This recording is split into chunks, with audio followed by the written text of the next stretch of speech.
죽느냐 사느냐 전략이 필요한 시간 이사말로.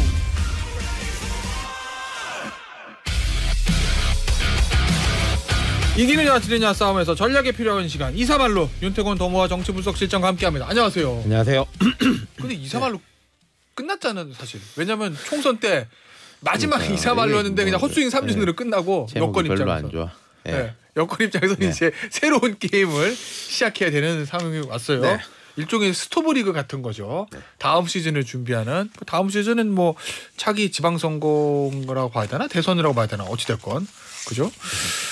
자, 그래서 그러면 이제 이 여권이 스토브 리그를 어떻게 준비하느냐 그 얘기를 할 건데 어제 이제 비서실장 정진석 의원 그다음에 정무수석 홍철호 전 의원 발표했습니다. 네네. 그 대통령이 기자들의 질의응답도 받고 네. 환하게 웃었습니다.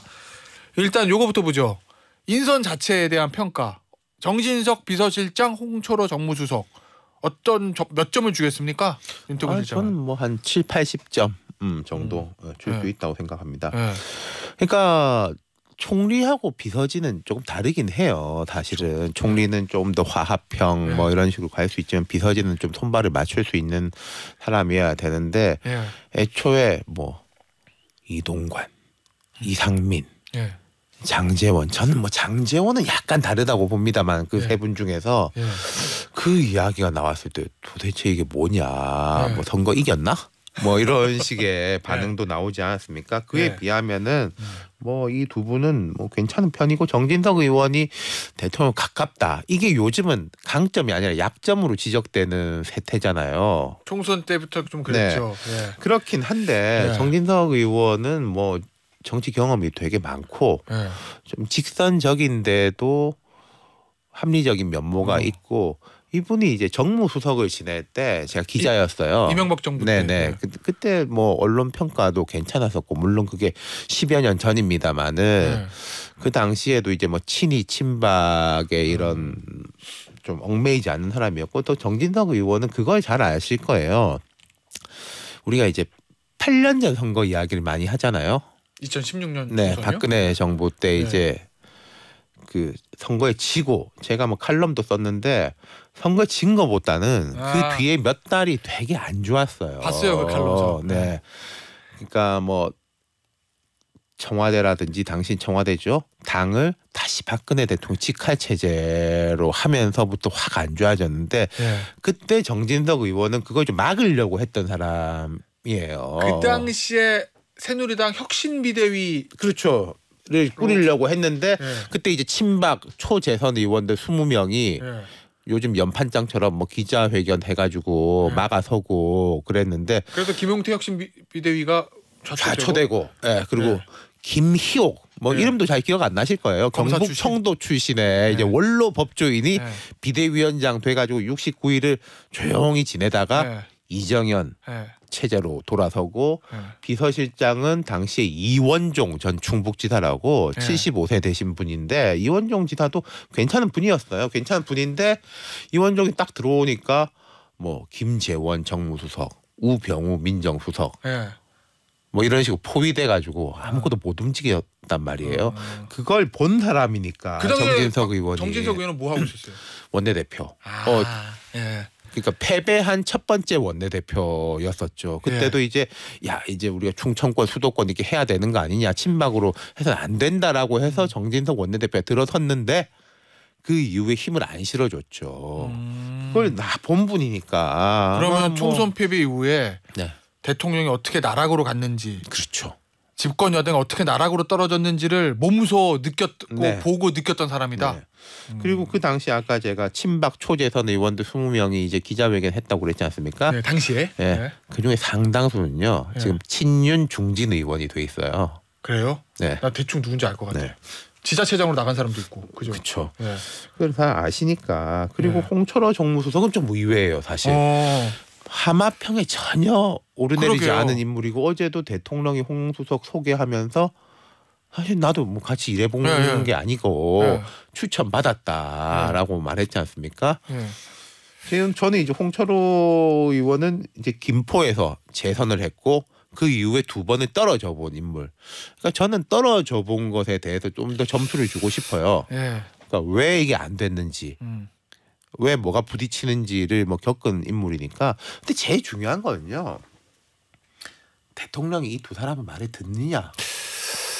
예요. 제가 생각할 때 이관섭 실장이나 한호섭 정무수석은 저는 이제 이분은 초반에 너무 보수적인 거 아니냐 싶었는데 뒤에는 또 애를 많이 쓰셨다고 많이 들었는데 그렇죠. 그분들이 막 이상한 이야기를 해서가 아니라 말을 안 들으니까 안 됐던 건데 이 두 사람이 무슨 특이한 아이디어를 낸다기보다는 합리적이고 사람들이 어떻게 생각하는지를 알 수 있는 사람들이니까 대통령이 쓰면은 말을 들어야죠. 자, 일단 그거 볼게요. 그러면 정신석 비서실장 같은 경우에는 총선 참패하고 당인과 대통령이 여당과 대통령이 어떻게 나락으로 떨어지는지를 봤던 사람이기 때문에 뭘 해야 되는지 정확히 알고 있을 거 아니에요. 그렇죠. 정신석 비서실장은 정치도 오래 했고. 근데 대통령과의 거리감을 생각해 보면 윤핵관은 아니라는 거잖아요. 그러니까 서로 이제 경어를 쓰면서 존중하는 사이지. 뭐 동년배고 뭐. 어떨 것 같아요? 정진정 실장의 조언을 윤석열 대통령이 수용할 수 있을까? 그럼 뭐 윤 대통령 마음에 날린 거니까 제가 알겠습니까만은 이제 들어야죠. 듣고 신뢰하고 맡기고 우리가 뭐 저도 이런저런 일을 해봅니다만은 안 듣는 사람이 있고 듣는 사람이 있고 의논하는 사람이 있어요. 세 번째가 돼야 돼요. 지금까지 대통령 이미지는 아예 안 듣는 사람이었다면은 듣는 사람으로는 가야죠. 근데 듣고 알겠습니다 하고 이제 가가지고 이제 엉뚱한 거 들고 오면 안 되는 거고 의논하는 사람이 돼야 되는 거죠. 오히려 의논하는 얘기는 서로 이제 쌍방향 소통이 돼가면서. 그렇죠. 알겠습니다. 아니 저는 이제 홍철호 정무수석 내정설 딱 보고 그 생각이 들었어요. 그냥 정무수석 첫 번째 미팅에서 대통령의 정무수석에게 이번에 왜 낙선했습니까? 라고 물어보면 정무수석이 김포잖아요. 그렇죠. 지역구가 쫙 얘기할 거 아니에요. 거기다 답이 있지 않을까? 그렇죠. 아까 제가 말씀드린 두 번 떨어져 본 사람이니까 제가 홍철호 정무수석은 개인적으로 잘 모르는데 홍철호 정무수석하고 이제 선거에서 붙었던 두 번 붙었던 박상혁 의원하고는 잘 알아요. 친해요. 박상혁 의원하고 어제도 좀 이야기를 했는데 되게 괜찮은 사람인데 놀랐다, 의외다 뭐 그런 이야기를 하더라고요. 알겠습니다. 자 그러면 어제 이제 형식을 좀 보죠. 사실은 대통령이 이렇게 환하게 웃으면서 기자들에게 인선을 설명하는 그 모습이 뉴스가 되는 것 자체가 사실 좀 정상은 아닌데. 처음에 기사가 뭐 500 몇십일 만에 공개 질문 받았다 뭐 이런 기사도 났죠. 그러니까 공개 질문이란 이유가 그 연초에 왜 KBS 그 뭐라 그럽니까 그 좌담이라 그럽니까 뭐 좌담회가 있었고 지난해 연초에는 조선일보 단독 인터뷰가 있었으니까 질문을 받긴 했는데 남들 다 보는 데서 공개 질문 받은 게 이제 처음이다였는데 뭐 17개월 만이라고 하죠. 근데 이제 이런 느낌은 들어요. 대통령이 뭐 내가 안 해서 그렇지 하면 잘한다. 뭐 그런 마음을 아마 좀 갖고 있을 거예요. 근데 조금 늘 조심하고 저하는 마음을 가져야 된다. 왜냐하면 우리가 도 스태핑의 기억이 있지 않습니까? 근데 어제 그 장면을 보면 제가 이번에 만약에 국민의힘에서 특히 수도권에서 낙선한 사람들이라면 어제 그 장면 딱 보면서 강서구청장 보궐선거 한번 참패하고 좀 하시지. 왜 이제까지 안 했을까? 그렇죠. 라고 탄식을 좀 내봤을 지금이라도 하는 게 중요하고 이제부터 계속 하는 게 중요한 거죠. 뭐 기자들 언론과 만나겠다, 뭐 소통하겠다라는 이야기를 한두 번 한 게 아니지 않습니까? 근데 그런 대통령의 변화에 대한 주문은 계속 있었는데 그럼 대통령은 강서구청장 패배하고선 보궐선거 패배한 다음에도 국민의 뜻을 받들겠습니다라는 취지의 메시지 나왔는데 그때는 행동을 옮기지 않았어요. 그렇죠. 이번에는 그래도 어쨌든 첫날이지만 행동을 좀 옮기는 것 같아요. 네, 이제는 강제 당하는 거예요. 강제 당하는 거다. 네. 그리고 대통령이나 대통령실에 있는 분들이 생각해야 될 게 임기 초에는 사람들이 어쨌든 좋은 쪽으로 해석해 주려고 한단 말이에요. 근데 지금은 냉정하게 말해서 대통령의 좋은 이야기도 깎아서 들으려고 하는 것들이 많을 겁니다. 그 벽을 깨는 데는 상당한 시간이 필요할 거예요. 그 얼음을 녹이려면 예. 계속 뜨거운 물을 부어야 하는 거죠. 예. 그리고 처음에는 뭐 야속하기도 할 거예요. 아니면 뭐 내가 좋은 의미로 이야기하는데 이걸 이렇게 곡해하나. 근데 그런 겁니다. 왜냐하면 신뢰가 많이 떨어져 있기 때문이죠. 알겠습니다. 영수회담 하잖아요 이번에. 네네. 윤석열 대통령과 이재명 대표는 이 영수회담을 통해서 각각 뭐를 얻으려고 할까요? 아니 그러니까 대통령은 지금 뭘 얻는다기보다 할 수밖에 없는 상황이다. 역시 이것도 거의 강제당하는 거라는 말씀이시구나. 예. 그러니까 첫 번째로 뭔가 이제 여러 가지 난맥상들 그러니까 지금 여야가 서로 생각하는 것들이 있지 않습니까? 네. 그게 과연 한 방에 풀리겠냐 쉽지는 않을 거예요. 그리고 대통령이 야당이 요구할 게 뭐가 있을까요? 우리가 생각해 보면 본인이 추진하는 정책에 대한 입법 협조? 왜냐하면 야당 협조 안 해주면은 통과가 안 되니까. 근데 그게 제가 딱히 떠오르는 게 없어요. 대통령이면 입법으로 추진해야 될 만한 일들. 그렇죠. 아니 뭐 예를 들어서 의료계 문제 같은 네. 경우에는 내가 이제 뭐 2,000명에 얽매이지도 않고 하겠다라고 하면 그건 뭐 협조를 하겠죠. 네. 야당도 민주당도 여러 법안들을 내고 있는 게 있으니까 네. 그런 거는 이제 뭐 풀릴 텐데 뭘 안 했으면 좋겠다라고 말하는 게 많겠죠. 했으면 좋겠다보다 뭐 여러 특검법이라든지 예. 그 뭐 25만 원씩 하는 거 예. 하지 말자라는 이야기를 주로 할 테고 예. 야당은 하자라는 이야기를 주로 하는 거 아니겠습니까? 예. 그러니까 이제 공수가 바뀌어 있는 거죠. 그 중에서 어느 선까지 이렇게 양보를 할 거냐. 그리고 이 두 사람의 스타일상 그리고 지금 천준호, 홍철호 라인이 가동되는 거 아니겠습니까? 예. 그 스타일상 바텀업이 되기는 쉽지 않아 보인다. 바텀업이라는 것은 참모들이 되게 정교하게 짜가지고 요까지는 해놓고 예. 이 남은 거 이거는 두 분한테 맡기자. 예. 라는 식이 사실은 일반적인 거예요. 근데 지금 그 두 대통령과 야당 대표의 스타일이라든지 예. 참모진의 현재 상황상 그러기는 쉽지가 않을 거다. 합단으로 내려올 거다. 네, 그럼 이제 많은 걸 맡겨버리는 게 되는데 예.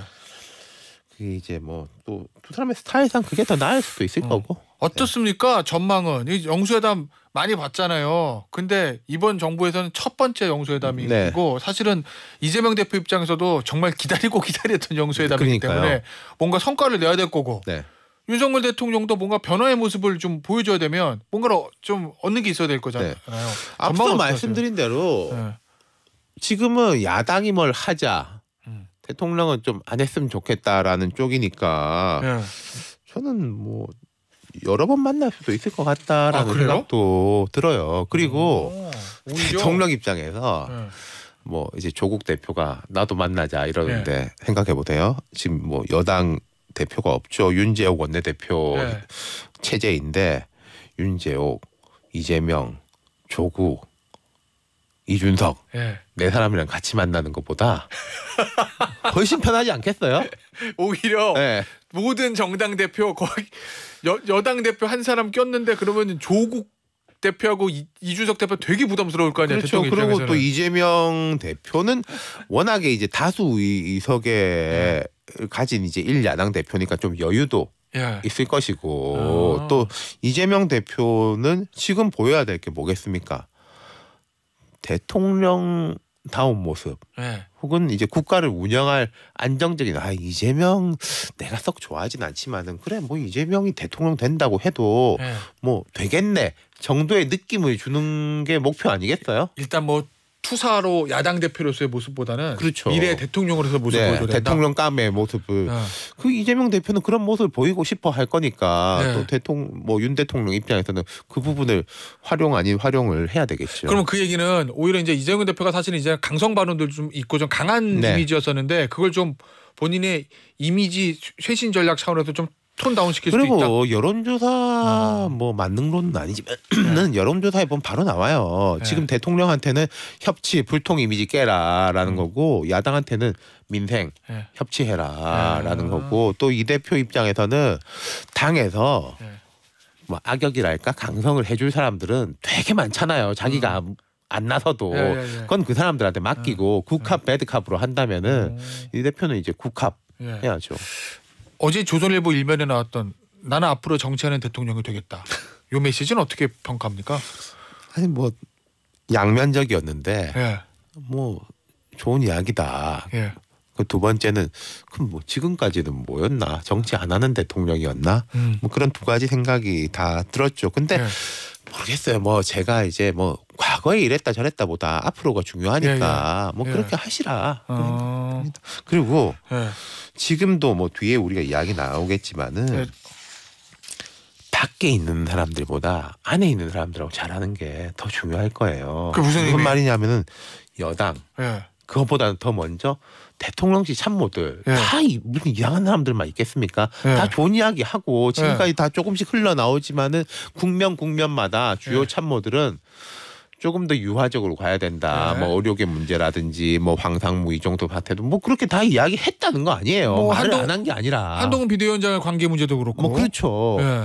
그게 첫 번째인 거죠. 저 청와대 참모진들의 의견을 잘 들어라. 네, 예. 잘 따라라. 그렇죠. 뭐 그런 얘기군요. 네. 알겠습니다. 한동훈 전 위원장 얘기 나왔으니까 잠시 좀 나눠보죠. 이번에 오찬이 무산됐어요. 네. 사실은 총선 때도 뭐 그렇게 좋은 관계는 아니었는데 네. 총선 이후에도 오찬은 무산됐다. 일각에서는 3차 윤한 갈등 아니냐 이런 해석도 일부 있던데 어떻게 봅니까, 윤 실장은? 3차 윤한 갈등까지야 네. 되겠어요. 그때는 이제 한동훈 비대위원장 당 대표인 예, 거고 지금은 뭐 자연인 예, 야인이고 그렇죠. 또 한 위원장이 지금 뭔가를 뭐 전당대 나간다든지 그러진 않을 거니까 안 나갑니까? 뭐 제가 볼 때는 안 한다 그러잖아요. 뭐 뭐 한다는 얘기는 없죠. 예. 그러니까 그런 뭐 3차 갈등까지야 뭐 그렇게까지야 가겠어요. 예. 네. 알겠습니다. 근데 그러면 이제 뭐 그런 거지 않습니까?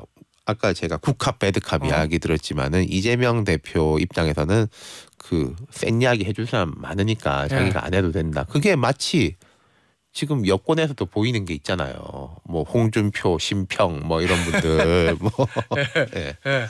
한동훈 전 위원장에 대한 공격수들. 네. 그러면 한동훈 전 위원장이 이제 뭐 해야 돼요? 한 좀 충전의 시간을 가지면 저는 될 거라고 생각해요. 뭘 특별히 뭐 할 게 뭐가 있나? 그럼 언제까지 충전해요? 본인은 정치하겠다고 얘기는 했잖아요. 네네네. 예. 근데 정치는 이제 한 걸음 물러나도 복귀의 무대가 중요하니까 복귀의 방식과. 그건 어떻게 아니 해야 돼요? 그거는 뭐 급할 필요가 있나 싶어요. 지금이 이제 4월에서 5월로 가는 건데 최소한 선선해질 때까지는 있어야 되겠죠.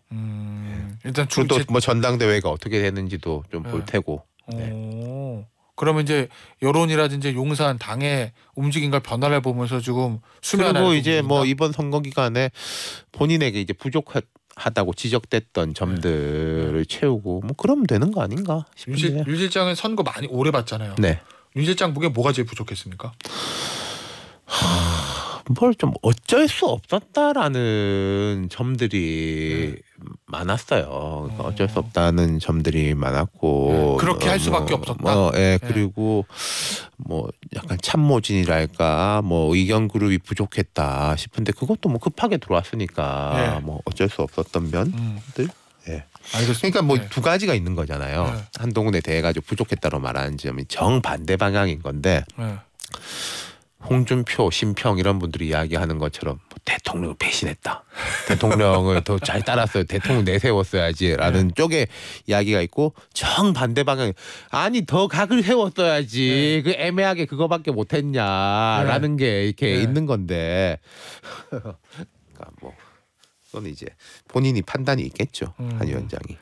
홍준표 대구시장은 왜 한동훈 전 위원장을 계속 배신자, 폐쇄자, 정치 아이돌 그런 것 같아요? 뭐 제가 홍 시장의 말씀을 들어보면은 한동훈이 뭐 원맨쇼식의 이제 선거를 이끌었다, 정치 경험도 없었다. 그거는 충분히 할 수 있는 비판이라고 봐요. 근데 대통령을 배신했다. 뭐 김경률 뭐 깜도 안 되는 좌파. 근데 이분들이 이제 선거 기간에 보면은 어떤 뭐 외교나 경제 정책 방향에서 각을 세운 것도 아니고 한 세 가지가 있단 말이에요. 김건희 여사 처음에 명품백 문제. 그다음에 이종섭 황상무 건. 그다음에 뭐 이제 의대적. 2,000명 예. 풀어야 된다. 제가 생각할 한 3-4가지예요. 예. 이걸 가지고 배신이라고 할 수 있느냐? 그건 제가 좀 잘 이해가 안 돼요. 그러면은 홍 시장 본인은 그럼 네. 그 냈다에 대해 가지고 그렇게 했어야 된다라는 건가? 근데 그러면 홍 시장은 이걸 통해서 뭘 정치적으로 얻으려고 하는 걸까요?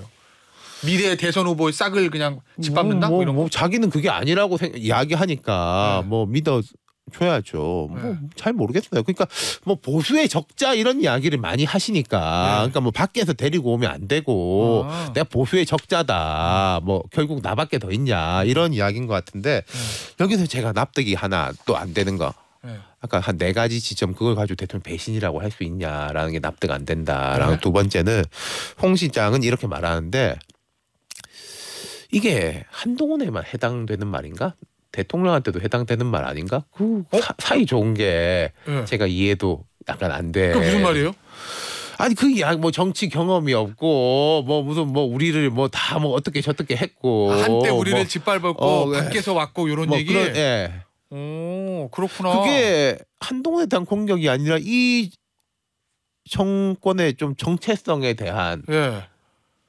정당성에 대한 부정으로도 저는 들리는데 그게 한동훈 전 비대위원장에 대한 비판 포인트라면 윤석열 대통령도 마찬가지일 거라는 얘기군요. 그렇죠. 알겠습니다. 마지막으로 이거 좀 보죠. 국민의힘은 비대위 관리형으로 가야 됩니까? 혁신형으로 가야 됩니까? 저는 솔직히 말해서 그 별로 중요하다고 생각하지는 않아요. 뭐가 중요해요? 그때 이제 아까 제가 김희옥 비대위 말씀드렸는데 이게 이름이 뭐 혁신 비대위였는데 완전히 관리형이었죠. 근데 그 관리형이 되더라도 그럼 전당대회를 빨리 해가지고 주자들이 나서게 하면 되는 거고 뭐 룰에 대해서 짜면 되는 거고 그리고 뭐 새 원내대표가 하든지 아니면 뭐 윤재욱 원내대표가 하든지 둘 중에 하나 아니겠어요? 예. 그 새 원내대표가 더 중요하겠죠. 알겠습니다. 형태는 중요하지 않다. 실질적으로 뭘 하느냐가 중요하다. 그렇죠. 이런 얘기군요. 알겠습니다. 오늘 이사말로 시간 여기서 마무리할게요. 윤태권 더모아 정치분석실장이었어요. 감사합니다. 감사합니다.